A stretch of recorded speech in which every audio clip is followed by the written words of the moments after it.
moment même où vous avez ce rassemblement, nous, la semaine prochaine, on aura un rassemblement avec 200, 300 personnes, des églises de maison, des églises de migrants, avec lesquelles on a un programme de formation, en plus de nos étudiants. Et eux, ils ont choisi aussi Jérémie 29. Mais ils ont choisi un autre passage de Jérémie 29, le verset 7.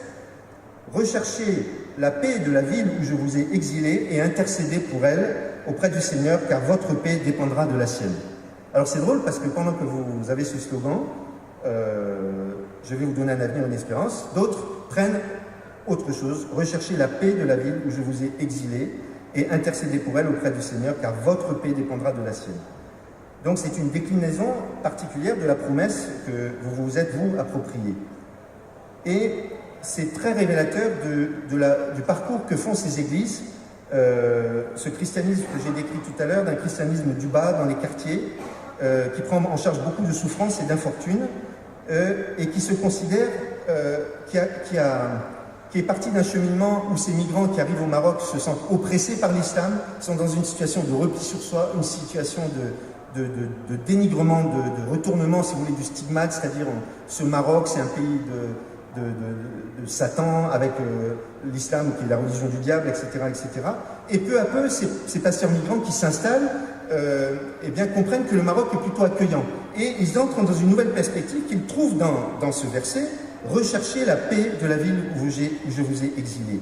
Intercédez pour elle, car votre paix dépendra de la sienne. » Donc, votre paix dépendra de la sienne. C'est cette situation d'interdépendance dont je parlais tout à l'heure au début.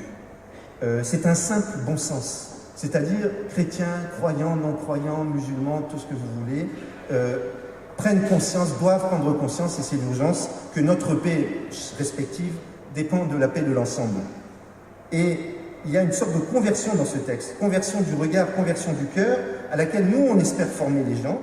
Et donc, notre travail, et ce dont je témoigne, c'est faire passer nos étudiants, ceux avec qui l'Institut Al-Muwafaqa travaille, dans une trajectoire, détourner un peu leur trajectoire, dans un préalable qui est plutôt le mépris, la peur de l'autre, le rejet, le jugement, etc., vers l'estime. Du mépris à l'estime. Donc, les artisans du dialogue, ceux qui sont comme nous, qui essayons de former les gens, c'est faire passer, par l'intelligence de la foi, de la connaissance de l'autre, de travailler sur les ignorances, de travailler sur les stéréotypes qui se construisent à partir d'hostilité, de dénigrement, de peur, de méfiance, ou d'indifférence parfois, qui fait qu'on ne peut même pas fréquenter les autres. Nos étudiants, déjà entre catholiques et pentecôtistes, au début, ils ne veulent pas se fréquenter. Puis alors, bien sûr, entre chrétiens et musulmans, c'est pas question, etc., etc. Et progressivement, cette peur, ce mépris, le transformer en estime de l'autre. Il ne s'agit pas de confusion, il ne s'agit pas